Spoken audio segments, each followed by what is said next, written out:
The sun was setting over the hills, painting the sky in shades of orange and purple. Robert stood by the wooden fence, his rough hands resting on the weathered wood. He was watching his horse, a beautiful black stallion named Thunder, eating grass in the small field. The horse's coat shined in the evening light, and for a moment Robert forgot about all his problems. But only for a moment. Robert was 52 years old, and life had been hard on him lately. 3 years ago, his wife passed away after a long illness. Her name was Anne, and she had been his partner for 25 years. They had built this small ranch together in Wyoming, dreaming of a simple life surrounded by nature and animals. Those dreams felt like a lifetime ago now. After Anne died, things started falling apart. First came the drought. The land turned brown and dry. The crops he planted withered under the burning sun. The small vegetable garden that Anne used to tend with so much love became nothing but dust. Then the cattle got sick, and he had to sell most of them at a loss just to pay for medicine for the ones that survived. One by one, he had sold everything. The tractor went first, then the truck, then most of the land. All he had left now was 5 acres, a small wooden house that needed repairs, a barn with holes in the roof, and Thunder. That morning, another letter had come from the bank. Robert didn't even want to open it at first. He knew what it said. He was 3 months behind on his mortgage payments. The letter was polite but firm. He had until the end of the month to pay $15,000 or they would take the ranch. The end of the month was 2 weeks away. Robert had exactly $230 in his bank account. He looked at Thunder again. The horse lifted his head and looked back at him as if sensing his owner's worry. Thunder wasn't just any horse. He was special. Robert had raised him from a foal, and over the years they had developed a deep bond. Thunder was smart, loyal, and incredibly fast. People in the nearby town often talked about him. Some had even offered to buy him. Last month, a rancher from the next county had offered $8,000 for Thunder. Robert had refused without thinking twice. Thunder wasn't just worth money. He was family. He was the last piece of the good life Robert and Anne had built together, but now reality was closing in. Robert did the math in his head over and over. Even if he sold Thunder for $8,000, it wouldn't be enough to save the ranch. He'd still be $7,000 short. And then what?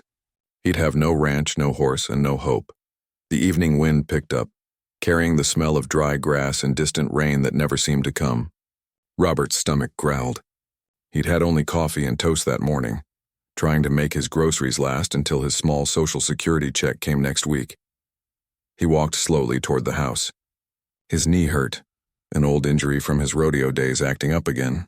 The house felt empty and cold even though it was summer. Everywhere he looked, he saw Anne, her favorite chair by the window. The kitchen where she used to bake bread every Sunday. The photographs on the wall showing happier times. Robert heated up some canned soup for dinner and sat at the wooden table. The silence was heavy. He thought about his options, turning them over in his mind like stones. He could ask his brother for help, but his brother had his own family to support and was barely making ends meet. He could try to get another loan, but the bank had already denied him twice. He could look for work, but at his age, with his bad knee, who would hire him? After dinner, he went back outside. The night was clear, and stars filled the sky like diamonds on black velvet. Thunder was lying down in the field now, resting. Robert sat on the porch steps, his head in his hands. He had worked hard his whole life. He'd been a good husband, an honest man. He paid his bills on time, helped his neighbors, never caused trouble for anyone. And yet here he was, about to lose everything. It didn't seem fair, but then again, life rarely was. A coyote howled in the distance, and Thunder's ears twitched. But the horse didn't get up. He trusted that he was safe here, that Robert would protect him. That trust made Robert's heart ache even more. He thought about Anne and what she would say if she were here.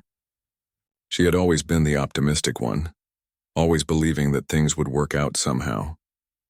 God has a plan, she used to say, even when we can't see it.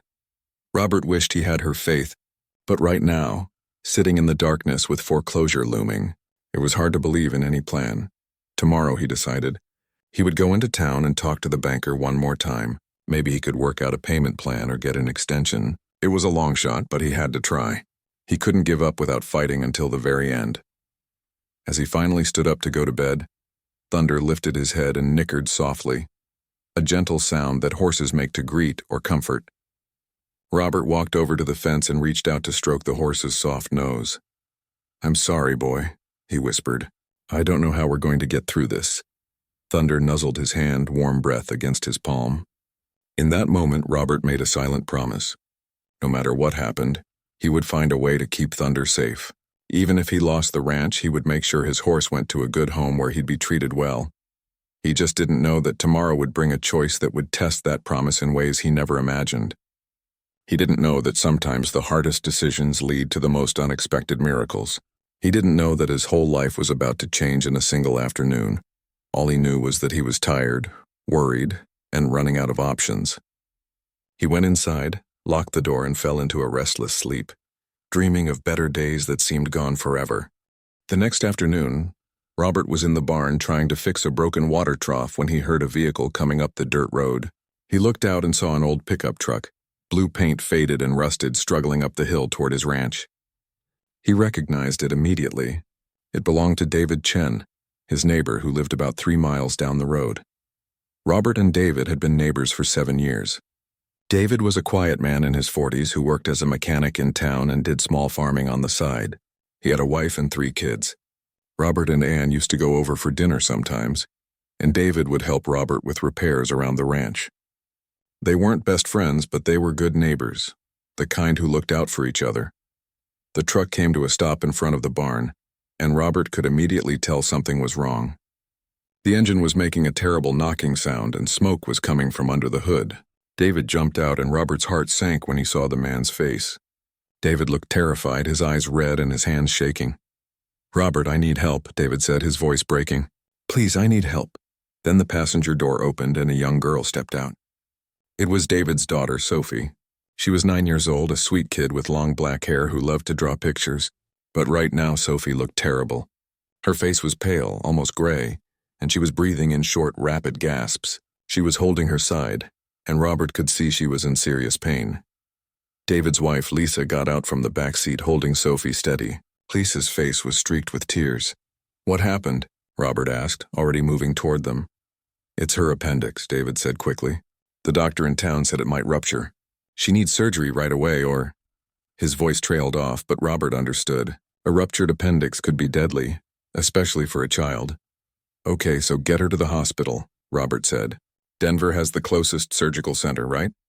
"That's the problem," David said, and he looked like he might break down completely. "The truck is dying. It won't make it. We barely made it here. The engine is finished.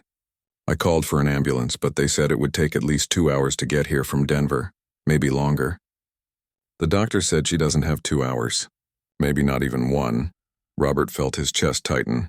He looked at little Sophie, who was trying so hard to be brave, but tears were running down her cheeks.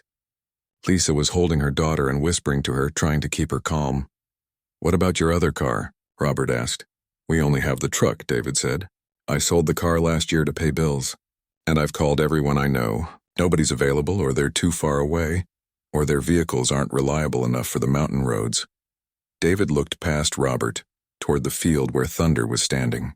The horse had come to the fence, curious about the visitors. David's eyes locked on the horse, and Robert suddenly understood why his neighbor had come here. "The mountain pass," David said quietly, "on horseback. Cutting through the trails instead of taking the highway around, it's only a 3-hour ride to Denver. Thunder is fast. He knows those trails. You've told me before how he's the best horse around." Robert felt like he'd been punched in the stomach. He looked at Thunder, then at Sophie, then back at David. "David," he started, but he didn't know what to say. "I know what I'm asking," David said, and now tears were running down his face too. "I know that horse is everything to you. I know you need to sell him to save your ranch. Lisa told me I shouldn't come here, that it's not fair to ask you this. But Robert, she's my daughter. She's dying. I have no money to pay you. I have nothing to offer. But I'm begging you, please." The world seemed to stop. Robert could hear his own heartbeat in his ears. He thought about the bank letter sitting on his kitchen table. He thought about the $15,000 he owed. He thought about losing his home, the last piece of Anne that he had left. Then Sophie made a small whimpering sound and Lisa held her tighter. "It's okay, baby," Lisa whispered. "It's going to be okay." Robert looked at the little girl. He remembered when she was born. He and Anne had brought over a homemade baby blanket. He remembered her first day of school, how excited she'd been. He remembered last Christmas when she'd drawn him a picture of a horse that looked like Thunder and given it to him as a gift. It was still hanging on his refrigerator. Thunder nickered from the fence and Robert walked over to him slowly. He put his hand on the horse's neck, feeling the warm, solid presence of the animal he loved. Thunder turned his head and looked at him with those intelligent dark eyes as if asking what was wrong. "I can't ask you to do this," David said from behind him. "It's too much. I shouldn't have come. I didn't know where else to go." Robert closed his eyes. He thought about Anne again. He remembered something she'd said once when they were talking about a neighbor who was in trouble. "We're not put on this earth to save things for ourselves," she'd said.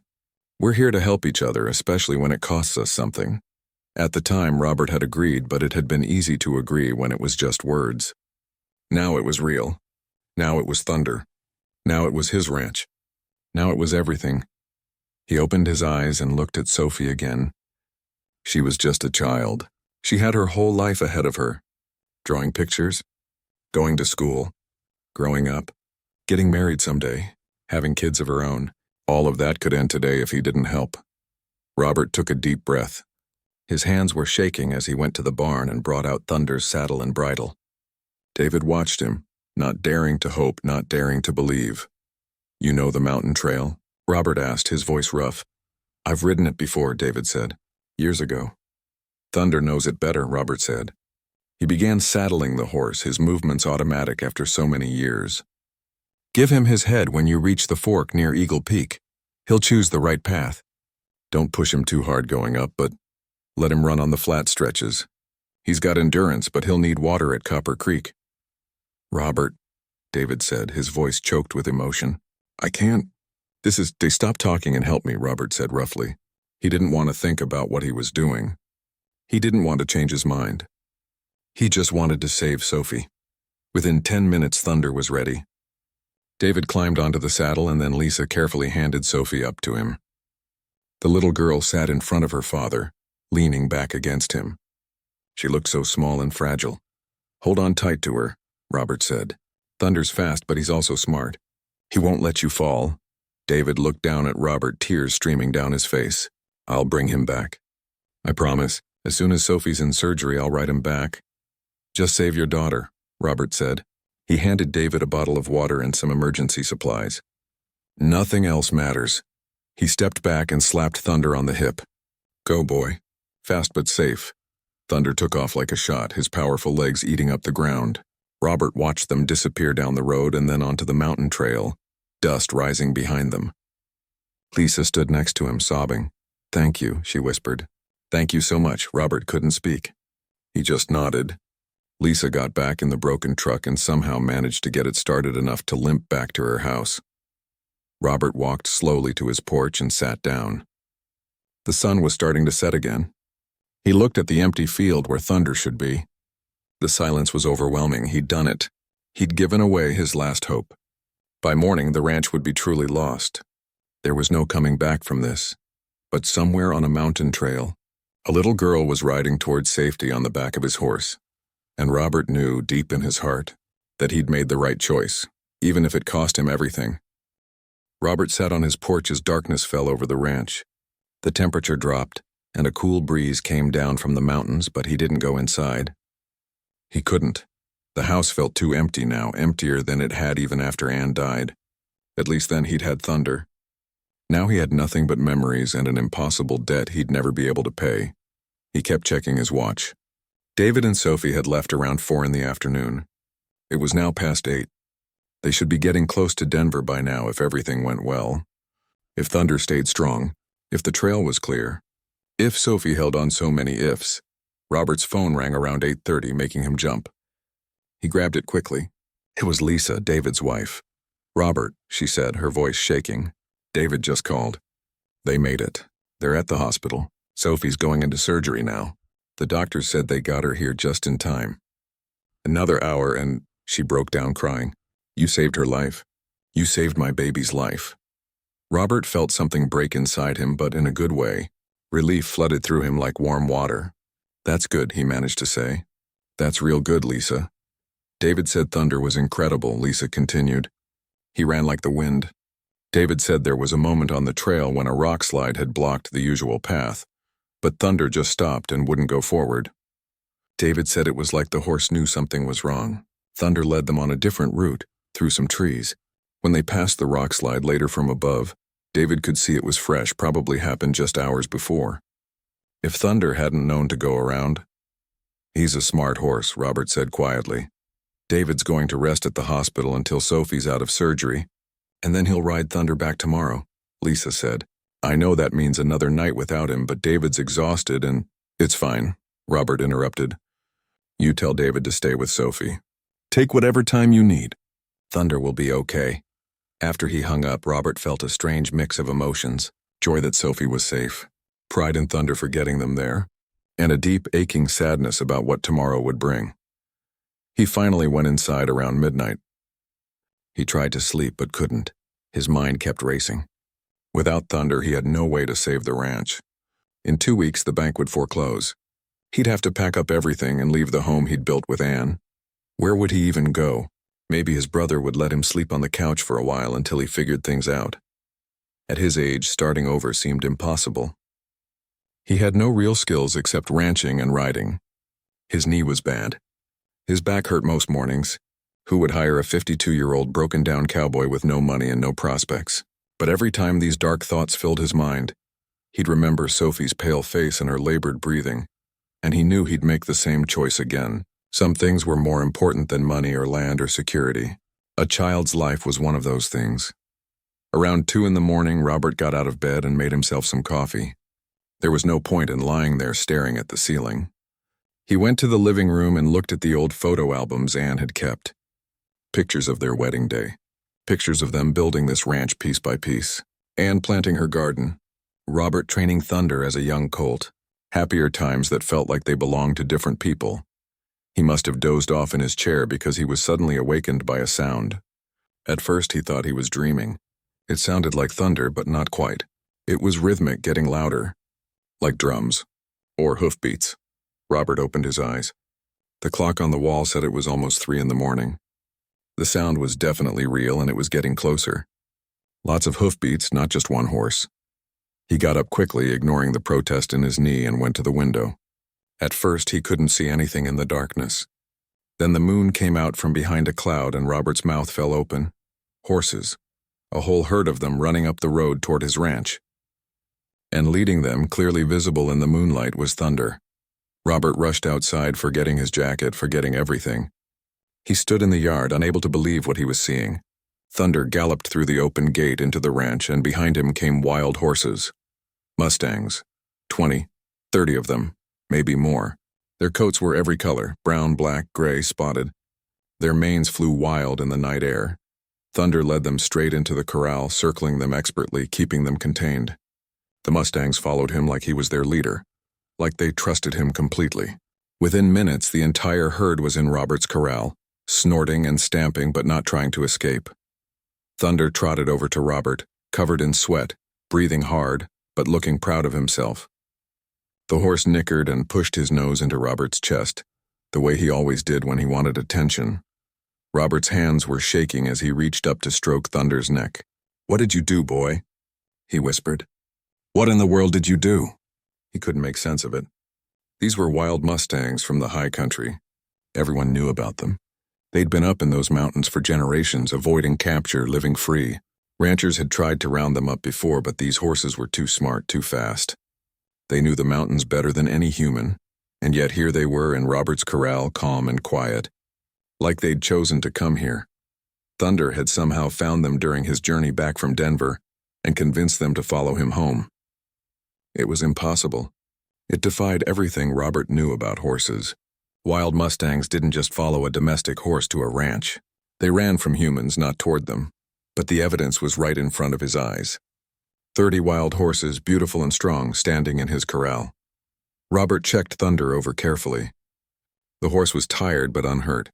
No injuries from the mountain trail or from running with the wild herd. Robert led him to the water trough and Thunder drank deeply. The Mustangs watched but kept their distance, wary of the human. Robert counted them. 32 horses, not including Thunder. Some were young, probably just 2 or 3 years old. Others were mature adults, powerful and magnificent. Several were clearly pregnant mares. They were all healthy, their coats shining even in the dim light. His mind was racing, trying to understand, trying to figure out what this meant. He put Thunder in a separate stall in the barn so the horse could rest. Then he went back outside to watch the Mustangs. They had settled down now, some lying down to rest, others standing quietly. Robert sat on the fence, and that's where he stayed until dawn broke over the mountains, painting the sky pink and gold. As the sun rose, he could see the horses more clearly. They were even more beautiful in the daylight. Strong, wild, free spirits that had somehow chosen to trust Thunder enough to follow him here. And slowly, as the morning light grew stronger, Robert began to understand that something miraculous had happened. He didn't know how or why, but his life had just changed in ways he couldn't yet comprehend. He'd given away everything to save a child's life. And somehow, impossibly, the universe had given him something back, not as a reward. He hadn't done it for a reward, but perhaps as a reminder that sometimes, when we let go of what we're desperately holding on to, we make room for something even more amazing to come into our lives. Robert wiped his eyes. He wasn't usually an emotional man, but he couldn't help it. He thought about Anne and wondered if somehow she was watching over him, making sure he'd be okay. The Mustangs stirred as the sun rose higher, and Thunder nickered from the barn. Robert went to let him out, and the stallion immediately went to the fence of the corral, greeting the wild horses like old friends. Whatever happened next, Robert knew one thing for certain. This was just the beginning of something extraordinary. Robert spent the early morning hours just watching the Mustangs, still trying to convince himself that this was really happening. The wild horses moved around the corral with a natural grace, occasionally coming to the fence to sniff the air, their ears rotating like radar dishes, alert to every sound. Thunder stayed close to them, somehow communicating in ways Robert didn't fully understand. The stallion would touch noses with different Mustangs, make soft sounds in his throat, and the wild horses would relax around him. It was like watching a leader with his followers, and Robert marveled at the bond Thunder had created with these animals in just one night. Around 7 in the morning, Robert heard a vehicle coming up the road. His heart jumped, worried that it might be the bank or someone coming to cause trouble. But then he recognized the sound of David's truck, somehow still running despite its mechanical problems. David pulled up and jumped out, looking exhausted but happy. "Sophie made it through surgery," he said immediately. "The doctor said she's going to be fine. She's sleeping now and Lisa is with her. I wanted to get Thunder back to you as fast as I could, but I see." He stopped, staring at the corral full of wild horses. "What in the world?" Robert smiled, the first real smile he'd felt in days. "Thunder brought them. I woke up around 3 in the morning and he was leading them right into the corral." David walked closer, his eyes wide with disbelief. "These are wild Mustangs. From the high country. I've seen them from a distance before, but nobody's ever gotten close to them. How did Thunder—" "I have no idea," Robert admitted. "But here they are." David counted them, his mouth hanging open. "There must be 30 of them. Robert, do you know what this means? These horses are worth money. People pay good money for wild Mustangs, especially ones this healthy." Robert had been thinking about that too, but he'd been afraid to hope. "I don't even know if they're legally mine. They're wild animals. Maybe they belong to the government or something." "Wild horses on public land belong to the Bureau of Land Management," David said. He was more educated about these things because he'd done some work for the Forestry Service years ago. "But these horses came onto your private property on their own. Thunder brought them here. I think that changes things legally, but you'd need to check." They stood there together watching the horses as the morning sun climbed higher in the sky. Thunder came to the fence and David reached out to pat his neck. "This horse saved my daughter's life," David said quietly. "And now he might have saved your ranch too." "I don't believe in coincidences, Robert. I think something bigger is happening here." After David left, promising to come back later to help with the horses, Robert went inside and made some phone calls. The first was to Jake Wilson, a lawyer in town who sometimes did free consultations. Jake was surprised to hear from him but listened to the story carefully. "Let me do some research," Jake said. "But from what I know, if wild horses come onto your private property and aren't being pursued or hunted, you have a claim to them. Especially since they came voluntarily. Give me a few hours and I'll call you back." The next call Robert made was to the local wildlife office. He explained the situation to a woman named Patricia who worked there. She was fascinated by the story. "I've been working with wild horses for 15 years, Patricia said, and I've never heard of anything like this. Mustangs don't just follow a domestic horse to a ranch. They're incredibly wary of humans and human structures. Would it be okay if I came out to see them this afternoon?" "Sure," Robert said, still feeling like he was in a dream. His third call was to veterinarian Dr. Helen Marks, who'd been treating animals in the county for 20 years. She knew Thunder well and had always admired him. "I'll come right over," she said when Robert explained about the Mustangs. "You need to make sure they're healthy and not carrying any diseases. And honestly, I just want to see this with my own eyes." Dr. Marks arrived around 10 in the morning carrying her medical bag and wearing her usual practical boots and jacket. She was a woman in her 60s with gray hair tied back in a ponytail and sharp, intelligent eyes. She stopped at the corral and just stared for a full minute. "Well, I'll be," she said softly. "That's the most beautiful sight I've seen in years." She spent the next 2 hours carefully examining the horses from a distance, using binoculars and making notes. The Mustangs were skittish around her but didn't panic. Thunder's presence seemed to keep them calm. "They're in excellent condition," Dr. Marks finally reported. "No obvious signs of disease or malnutrition. Several of the mares are pregnant, which is normal for this time of year. That bay mare over there looks like she might foal within a month. These are healthy, strong animals, Robert. Someone's going to want them." "What do you mean?" Robert asked. "There's a whole market for wild Mustangs," she explained. "Sanctuaries, rescue organizations, people who want to gentle them and train them. The government even has adoption programs. But these horses are special because they're already somewhat calm. Thunder's influence has made them less fearful. That's going to make them much more valuable." Robert's mind was spinning. "How much are we talking about?" Dr. Marks thought for a moment. "It varies wildly. Some wild horses go for a few $100s, but horses like these, healthy and already partially socialized, you could be looking at $500 to $1,000 each, maybe more to the right buyer, and you've got over 30 of them." Robert did the quick math in his head. Even at the low end, that was $15,000. Enough to pay the bank. Enough to save his ranch. That afternoon, Patricia from the wildlife office arrived with her colleague, a man named Brian. They were both excited to see the Mustangs and spent a long time observing them and taking photographs. "This is unprecedented," Patricia said. "I need to document this properly. Do you mind if we come back tomorrow with better equipment? We want to catalog each horse, check for any identifying marks, and understand the herd dynamics." "That's fine," Robert said. "But I need to know, legally, are these horses mine?" Patricia and Brian exchanged glances. "That's complicated," Brian said. "Technically, wild horses in this state can belong to the BLM if they're on public land. But you're on private property, and the horses came here voluntarily. There's no active roundup happening.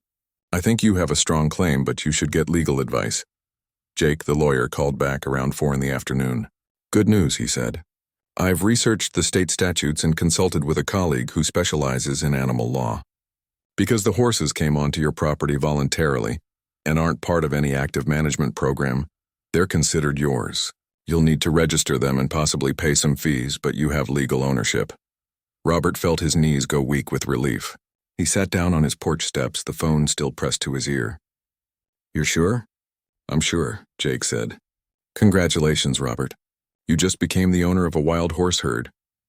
As the sun began to set on what had been the strangest and most miraculous day of Robert's life, he went out to the corral one more time. Thunder came to the fence immediately, and Robert fed him an apple, their evening ritual.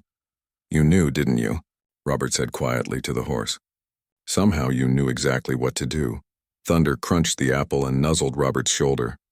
Behind him, the Mustangs were settling down for the night, some lying down, others standing in small groups. They looked peaceful, like they belonged here.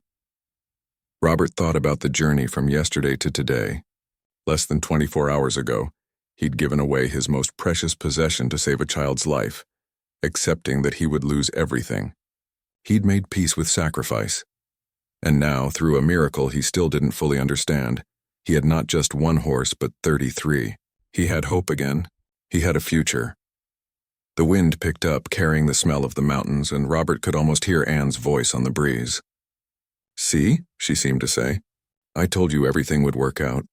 He smiled into the gathering darkness. Maybe she'd been right all along. Maybe there was a plan, even when you couldn't see it. Maybe sometimes you had to let go of everything before you could receive something even better. Robert went inside to make dinner, his heart lighter than it had been in 3 years. Tomorrow would bring new challenges. He had to figure out how to care for 33 horses, how to sell or adopt them out, how to manage this unexpected blessing. But tonight, he was just grateful. Grateful for Thunder's loyalty and intelligence. Grateful for Sophie's life being saved. Grateful for second chances and miracles and the mysterious ways that life sometimes surprises you, just when you think all hope is lost. He fell asleep that night to the sound of horses moving quietly in the corral, and for the first time in years, he slept peacefully without worry, without fear. Tomorrow was going to be a good day. He could feel it. Robert woke up early the next morning, and for a moment he forgot about the horses.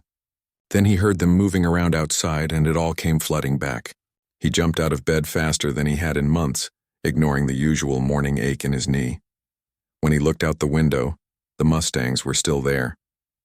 It wasn't a dream. They were real, standing in his corral in the golden morning light, some eating the hay he'd put out the night before, others drinking from the trough. He made coffee and went outside to check on them. Thunder greeted him with a happy snort, clearly proud of himself. The wild horses kept their distance but watched Robert with curious eyes instead of fearful ones. That was Thunder's influence, Robert realized. The Mustangs trusted Thunder, and because Thunder trusted Robert, they were learning to be less afraid of humans. Around 9 in the morning, a truck pulled up. It was Patricia and Brian from the wildlife office, along with 2 other people Robert didn't recognize. They had cameras, notebooks, and official-looking equipment. "Hope you don't mind," Patricia said as she got out. "I brought my supervisor and a specialist from the university. They wanted to see this phenomenon for themselves."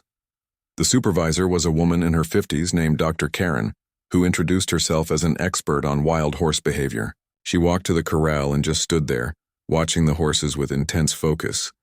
"Remarkable," she kept saying. "Absolutely remarkable.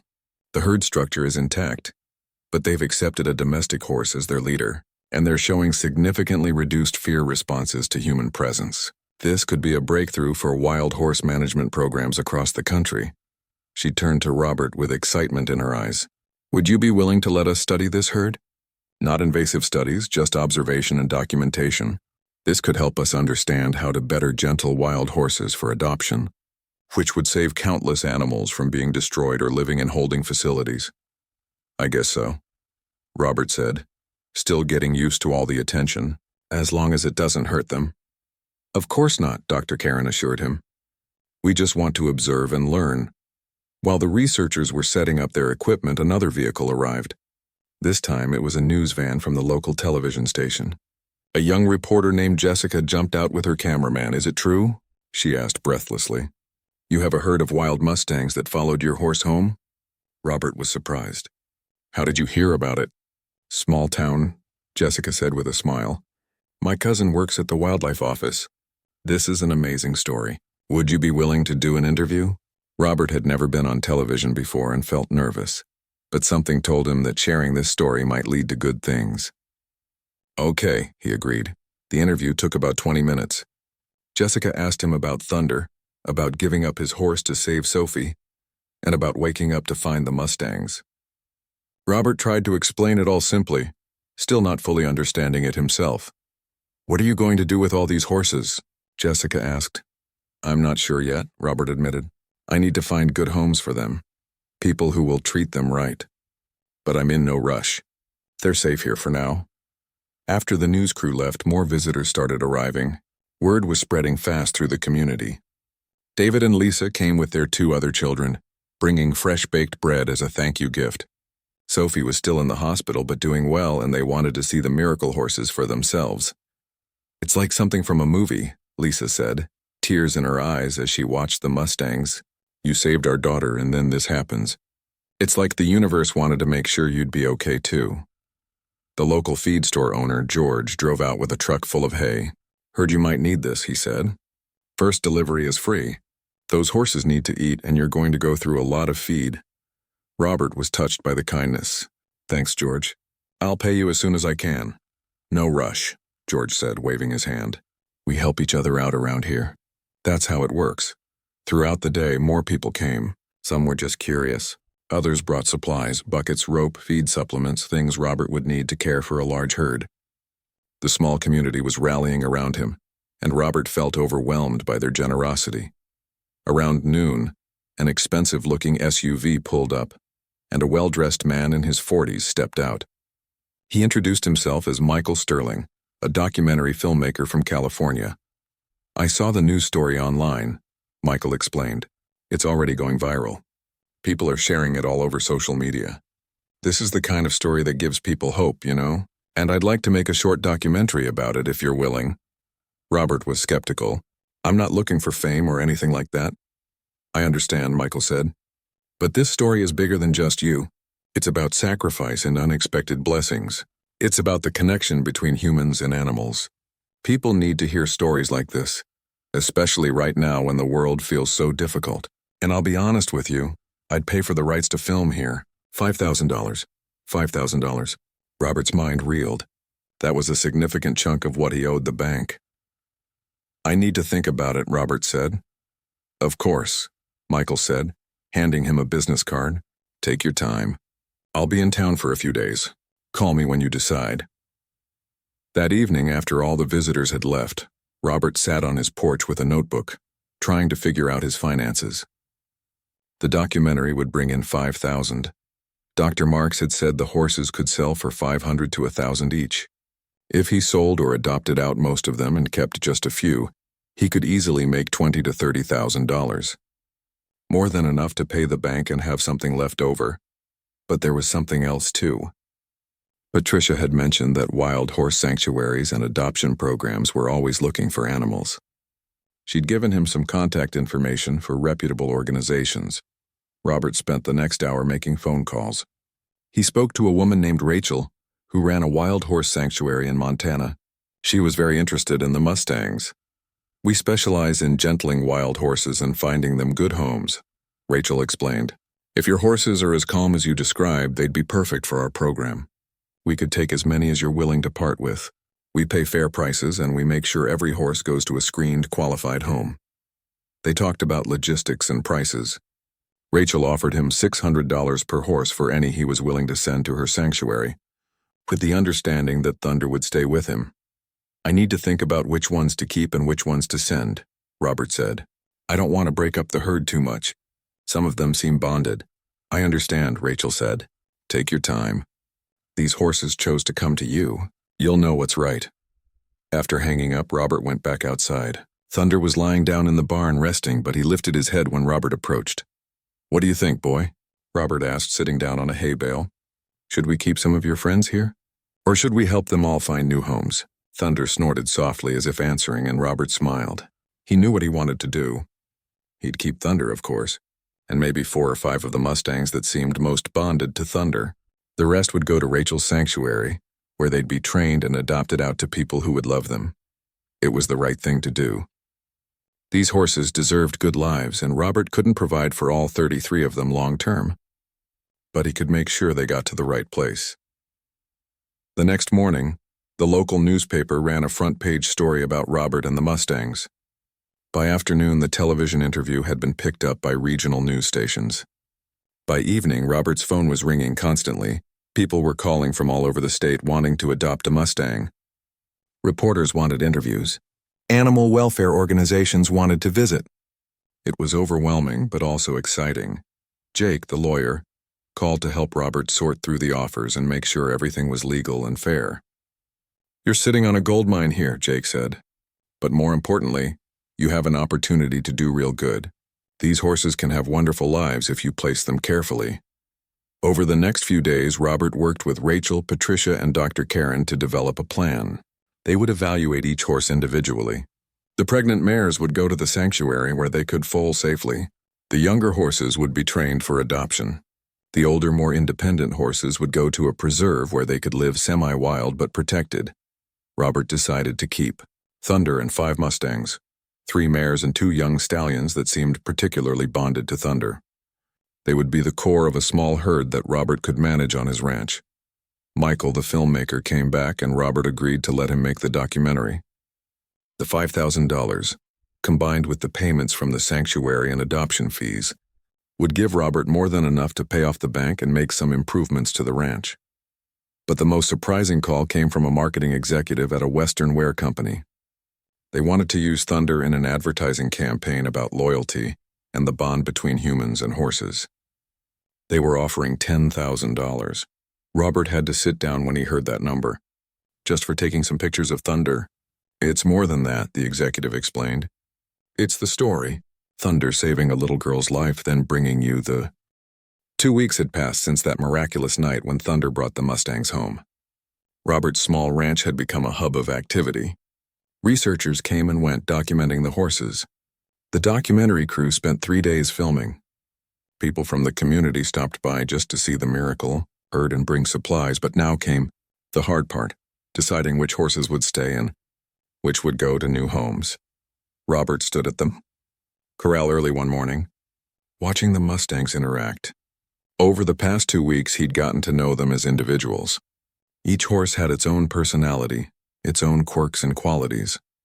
There was a large spotted mare that always stood at the edge of the herd, watching everything like a guardian. The young chestnut stallion who loved to run and play, never staying still for long.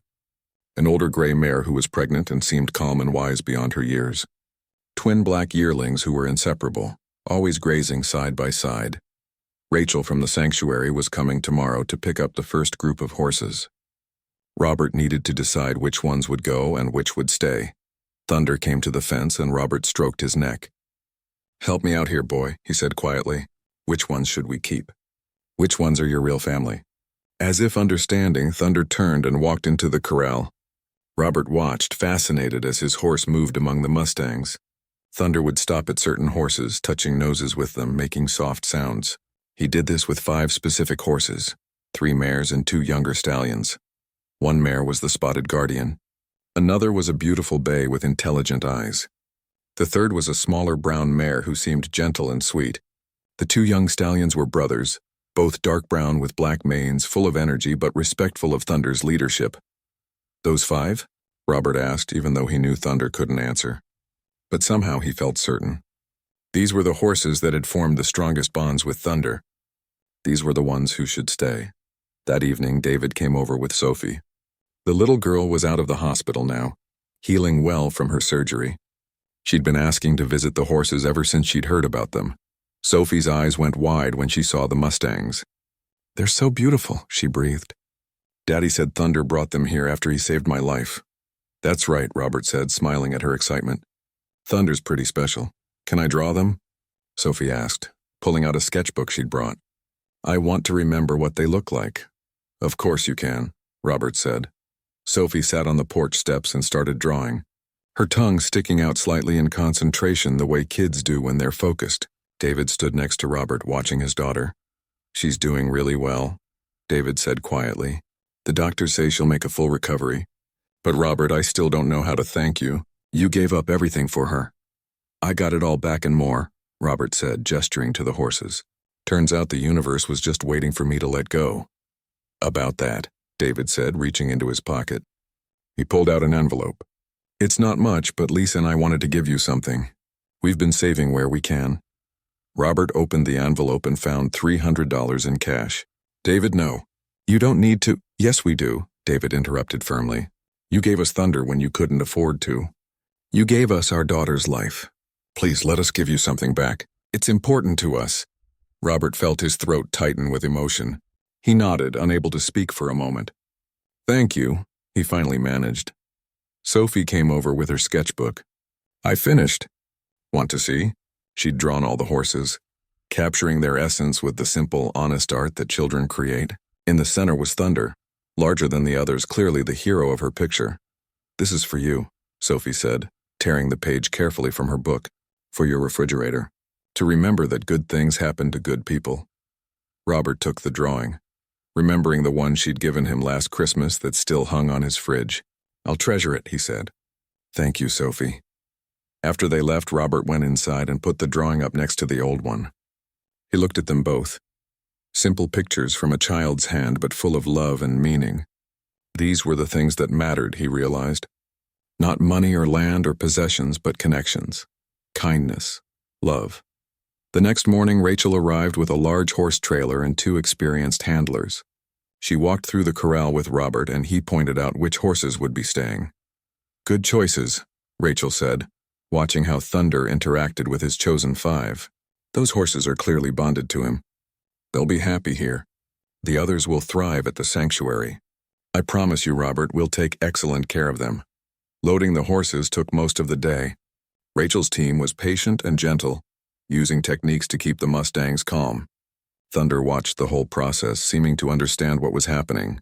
He didn't try to stop it, but he did touch noses with each departing horse as if saying goodbye. The pregnant gray mare was one of the last to load. She hesitated at the trailer ramp, and Thunder walked over to her. For a long moment, the 2 horses stood nose to nose, their eyes closed. Then Thunder stepped back and the mare walked calmly into the trailer. "That was incredible," one of Rachel's handlers said. "It's like he told her it was okay to go." By evening, 27 horses were loaded and ready to leave. Only Thunder and his 5 remained in the corral. The space seemed so empty now, and Robert felt a strange mix of sadness and relief. Rachel came to shake his hand before leaving. "You're doing the right thing," she said. "These horses will have wonderful lives, and I'll send you updates about each one so you'll know they're okay." "I'd appreciate that," Robert said. As the trailer pulled away, Robert stood watching until it disappeared down the road. Then he turned back to his remaining horses. 6 horses total. It was manageable. He could afford to feed them and care for them properly. Thunder came to the fence, and the 5 Mustangs followed him. They stood in a line looking at Robert like they were waiting for instructions. "Well," Robert said with a smile, "I guess it's just us now. Let's make this work." Over the next few days, Robert fell into a new routine. Feeding 6 horses was much easier than 33. He had time to work with each one individually, helping the 5 Mustangs get more comfortable with human presence. They were already calmer than any wild horses he'd ever seen, thanks to Thunder's influence, but they still needed gentling. The spotted mare, who Robert started calling Scout, was the first to let him touch her. She watched him with intelligent eyes, assessing whether he could be trusted, and apparently decided he could. Within a week, she was eating from his hand. The 2 young stallions, who he named River and Rocky, were playful and curious. They started approaching him on their own, sniffing his clothes and tools, investigating everything with youthful enthusiasm. The bay mare with intelligent eyes, who he called Sage, was more reserved but deeply observant. She watched everything Robert did, learning, understanding. The smaller brown mare, who he named Honey because of her sweet nature, was gentle and seemed to crave affection once she realized Robert wouldn't hurt her. Thunder stayed close to all of them, teaching them by example that humans could be trustworthy. It was beautiful to watch, this patience and wisdom in his horse. The money from the sanctuary, the documentary, and the advertising campaign came through over the following weeks. Robert went to the bank and paid off his entire mortgage with money left over. The banker was shocked to see him walk in with a cashier's check for the full amount. "I heard about what happened," the banker said, a middle-aged woman named Paula. "The horses, I mean. Everyone's talking about it. I'm glad things worked out for you." "Me too," Robert said, signing the final papers that cleared his debt. "Me too." Walking out of that bank completely debt-free for the first time in 3 years, Robert felt like he could fly. The ranch was his, free and clear. He had 6 beautiful horses. He had money in the bank for feed, repairs, and emergencies. He had hope for the future. That evening, he called his brother to share the good news. His brother was amazed by the whole story and insisted on coming to visit the following weekend to see the horses for himself. Robert also called Rachel at the sanctuary. "How are they doing?" he asked. "The ones you took?" "Wonderfully," Rachel said, and he could hear the smile in her voice. "The pregnant mare, the one Thunder said goodbye to, she foaled 3 days ago. A beautiful colt, healthy and strong. And several of the younger horses are already showing great progress in training. We've had families inquire about adopting them. Good families who understand wild horses and will give them proper homes."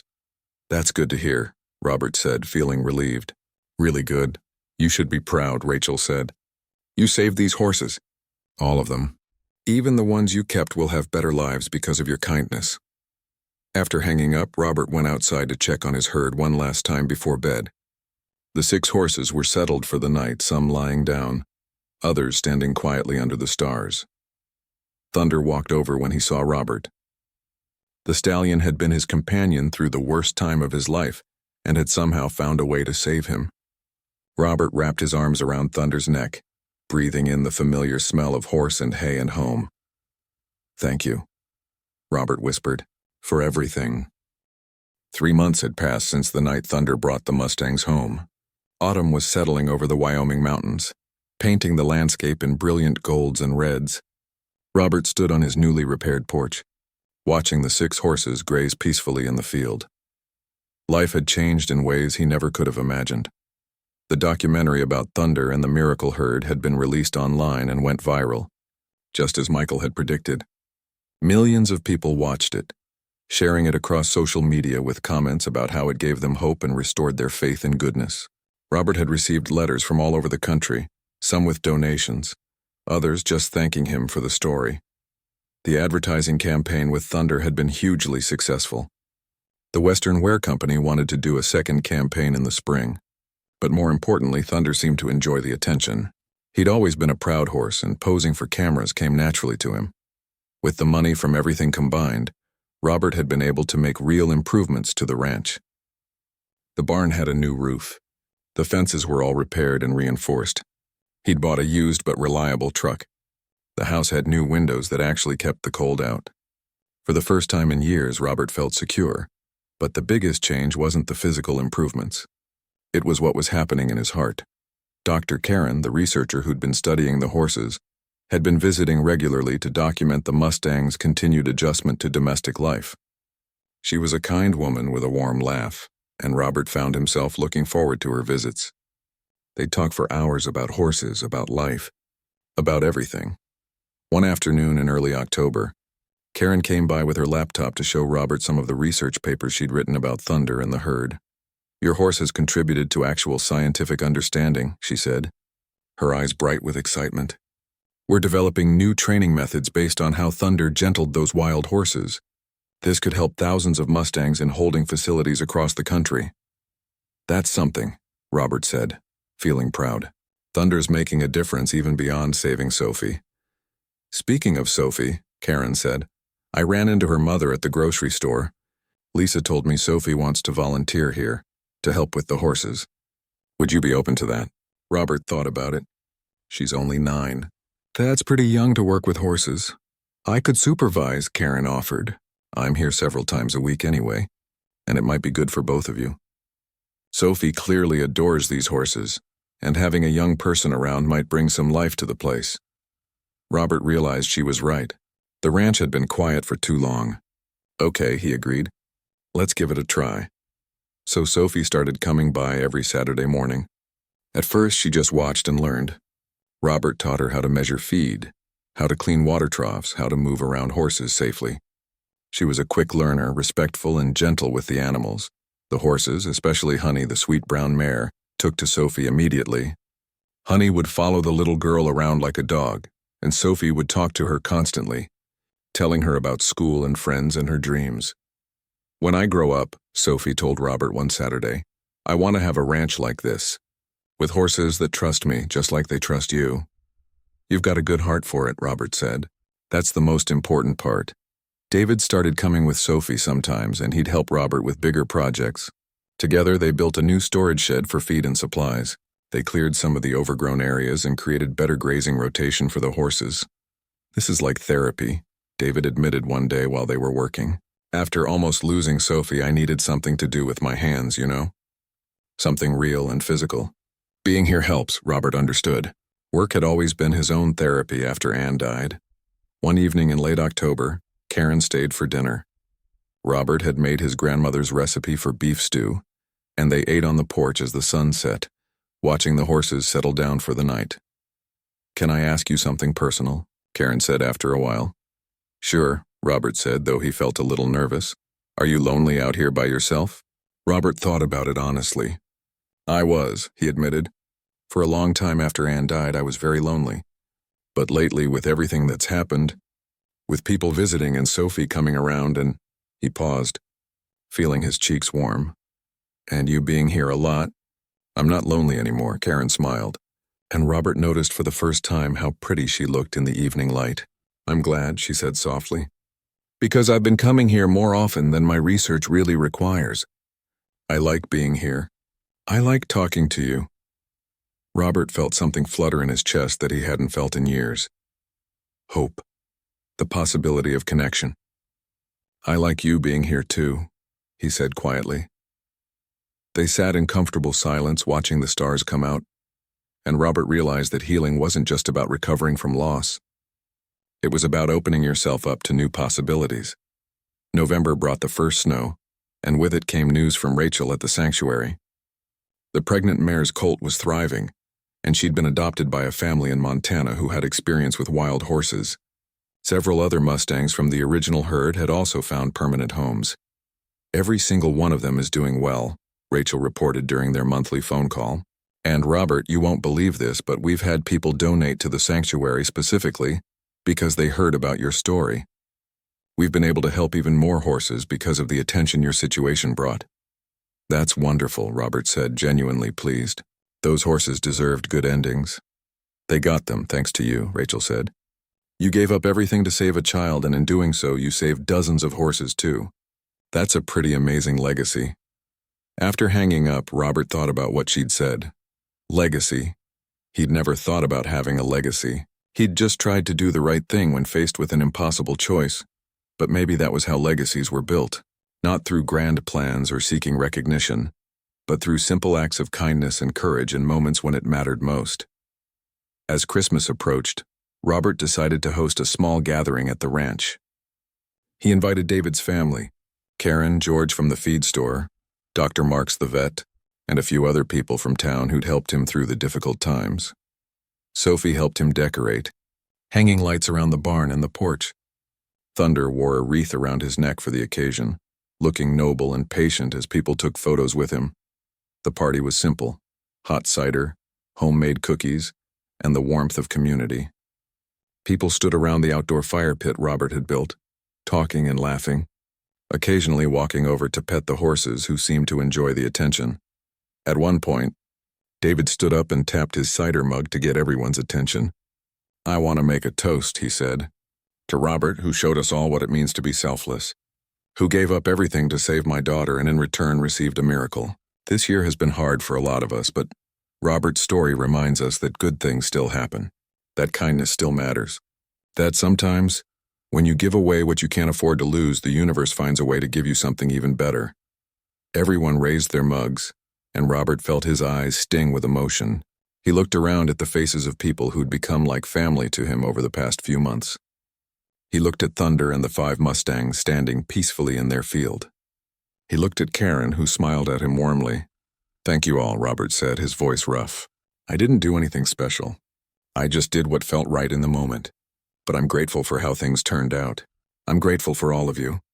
And I'm grateful that out of the hardest time in my life came this: friendship, community, hope, and 6 amazing horses who chose to stay with me. As the party wound down and people started leaving, Karen stayed to help clean up. Sophie had fallen asleep on the couch inside, and David carried her to his truck, thanking Robert again for everything. When everyone was gone, Robert and Karen stood by the corral, watching the horses in the moonlight. This was a good day, Karen said. Yeah, it was, Robert agreed. I'm glad I'm part of your life now, she said, slipping her hand into his. Robert squeezed her hand gently, feeling the warmth of human connection that he'd missed for so long. Me too, he said. Me too. Thunder nickered from the field and Robert smiled. His horse had saved him in more ways than one. Thunder had saved Sophie's life, brought home the Mustangs, and in doing so brought Robert back to life too. The ranch that had once felt like a burden, a place of struggle and loss, now felt like home again. Not because of what Robert had, but because of what he'd learned. That the greatest treasures in life aren't things you can hold on to, but connections you make and the courage you show when faced with impossible choices. Robert looked up at the stars. The same stars he'd looked at on that desperate night when he'd given Thunder away, thinking he'd lost everything. He'd had no idea then that he was about to gain so much more. Sometimes, he thought, you have to lose everything to find out what really matters. And what really mattered was love, kindness, community, and the unbreakable bond between a man and his horse. Thunder trotted over to the fence, and Robert reached out to stroke his nose. "Good boy," he whispered. "You saved us both, didn't you?" The horse snorted softly, his breath warm in the cold night air, and Robert. Spring came to the Wyoming mountains with an explosion of wildflowers and new life. Robert stood in his field, now lush with green grass, watching as the 5 Mustangs ran and played in the morning sunshine. Thunder stood nearby, older and wiser, supervising his herd with the calm authority of an experienced leader. A year had passed since that night when Thunder brought the Mustangs home. A year since Robert had given up everything and received back so much more. Looking back, it almost felt like it had happened to someone else, like a story he'd heard rather than lived. But the evidence was all around him. The thriving ranch, the healthy horses, the rebuilt life, and the biggest change of all, Karen was living in the ranch house now. They'd gotten married in a simple ceremony 3 months ago, right here on the property, with Thunder and the Mustangs as witnesses along with their small group of friends and family. Sophie's eyes went wide. "Really, you mean it?" "I mean it," Robert said. "But there are conditions. You have to come here at least 3 times a week to take care of her. You have to learn everything about horse care. And when you're older and ready, Honey goes with you wherever you go. She's your responsibility for life." Sophie threw her arms around Robert's neck, nearly knocking him over. "Thank you, thank you, thank you. I promise I'll take the best care of her ever." David and Lisa both had tears in their eyes. "Robert, you don't have to," David started. "Yes, I do," Robert said firmly. "Sophie saved my life just as much as I helped save hers. If she hadn't needed Thunder that day, I never would have let him go. I never would have learned what I was capable of. This little girl taught me about courage and sacrifice without even knowing it. Honey is hers."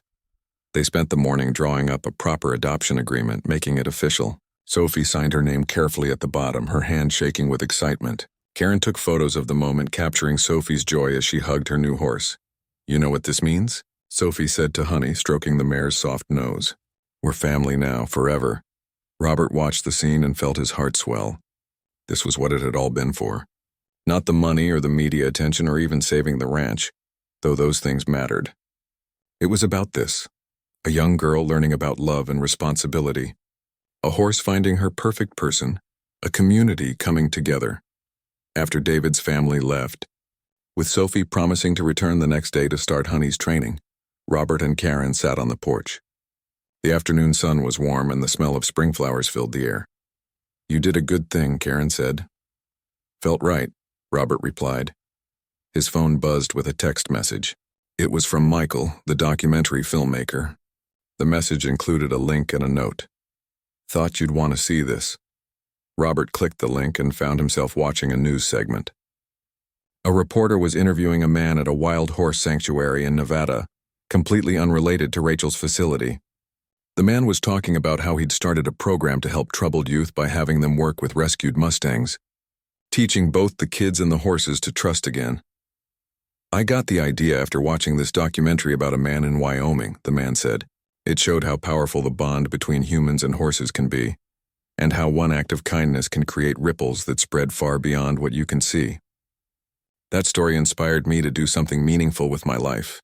The reporter then cut to interviews with several teenagers who'd been through the program, talking about how working with the horses had changed their lives, given them purpose, taught them about responsibility and love. Robert stared at the screen, stunned. His story had inspired someone else to help others, and now those ripples were spreading even further. "Did you see that?" he asked Karen, showing her the video. She watched it, then looked at him with shining eyes.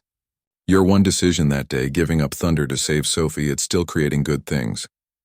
"It's still spreading." Robert thought about it. He'd given away his horse to save a child. Thunder had brought back the Mustangs. Those Mustangs had gone to new homes where they'd touched other lives. The documentary had inspired people around the world. And now, programs were being created to help troubled youth. All because of one moment when Robert had chosen love over security. It was overwhelming to think about. That evening, as the sun set in a blaze of orange and pink, Robert did something he hadn't done in a long time. He walked to the small garden area where he'd buried Anne's ashes years ago, under her favorite tree. He sat down on the bench he'd placed there and talked to her the way he used to when she was alive. "You were right," he said softly. "You always said that everything happens for a reason, that there's a plan even when we can't see it. I didn't believe you for a long time. After you died, I thought the plan was just cruelty, just loss after loss. But you were right." A breeze rustled the leaves of the tree, and Robert felt a sense of peace wash over him. "I gave up Thunder that day because it was the right thing to do. Not because I expected anything back, but somehow everything came back to me multiplied. The horses, the community, care, and hope for the future. And now I'm hearing that our story is helping other people, inspiring them to do good things too." He paused, watching the sunset paint the sky in brilliant colors. "I understand now what you were trying to teach me all those years, that the only things worth holding on to are the things you're willing to let go of when someone needs them more. That real wealth isn't what you own but what you're able to give away. That love multiplies when you share it instead of hoarding it." Thunder appeared from around the barn as if sensing Robert needed him. The horse walked over and stood quietly beside the bench, his presence solid and comforting. Robert reached up to stroke Thunder's neck. "This horse taught me the same lesson you tried to teach me." He let go of his freedom to save Sophie, then came back with gifts I never asked for. He showed me that sacrifice and love are the same thing. As darkness fell, Robert stood up and headed back to the house. Karen was in the kitchen making dinner and the lights were warm and welcoming. This was his life now. Simple, meaningful, full of love and purpose. Before going inside, Robert turned to look at his land one more time. 6 horses in the field, all healthy and content. A house that was a home again. A future that looked bright. And most importantly, a heart that had learned how to open again after being closed for so long. He thought about the desperate man he'd been just a year ago, standing at this same fence, thinking he'd lost everything and had no hope left. If he could go back and tell that version of himself what was coming, would he believe it? Would he understand that the worst moment of his life was actually the doorway to the best things he'd ever experienced? Probably not. Some lessons can only be learned by living through them. Thunder nickered from the field and Robert smiled. "I know, boy," he called out. "I'm coming. Just taking it all in." He went inside to Karen, to warmth and love and the life they were building together. Behind him, the 6 horses settled down for the night, safe and protected exactly where they belonged. And somewhere out there in the world, 32 other horses from that miraculous herd were living their own lives, touching other people, creating more ripples of goodness that spread outward in ways Robert would never fully know. But that was okay. He didn't need to know every life he'd touched or every good thing his sacrifice had created. He just needed to know that when faced with an impossible choice, he'd chosen love, and that love had returned to him in forms he never could have imagined. As Robert sat down to dinner with his wife, as Sophie probably sat at her own family's table excitedly talking about her new horse, as troubled youth across the country worked with rescued Mustangs and found healing, as people watched the documentary and felt inspired to be more generous in their own lives. All of these things were connected by one single thread. One man. One horse. One impossible choice made with an open heart. That was the real miracle. Not that Thunder brought back 30 Mustangs, though that was remarkable. The real miracle was that Robert had been willing to give up everything for someone else's child, expecting nothing in return. That kind of love, that kind of sacrifice, that was what changed the world, and it had changed Robert's world completely. He looked across the table at Karen, who smiled at him with understanding in her eyes. She knew what he was thinking. She always seemed to know. "It was worth it," she said softly. "All of it. The pain, the loss, the fear. It was all worth it to get here." Robert nodded, unable to speak past the lump in his throat. She was right. Every hard moment, every loss, every difficult choice had led him exactly here, to this table, this home, this life, this love. Outside, Thunder whinnied, and the other horses answered. The sound drifted through the open window, a song of contentment and peace. Robert reached across the table and took Karen's hand. "Yeah," he finally said. "It was all worth it." And as the stars came out over the Wyoming mountains, shining down on a small ranch where miracles had happened and lives had been transformed, Robert knew with absolute certainty that he was exactly where he was meant to be. He'd given up his only horse to save a child, and by dawn Thunder had returned with 30 Mustangs. But the real gift wasn't the horses. It was the reminder that in this sometimes cruel and difficult world, love still wins.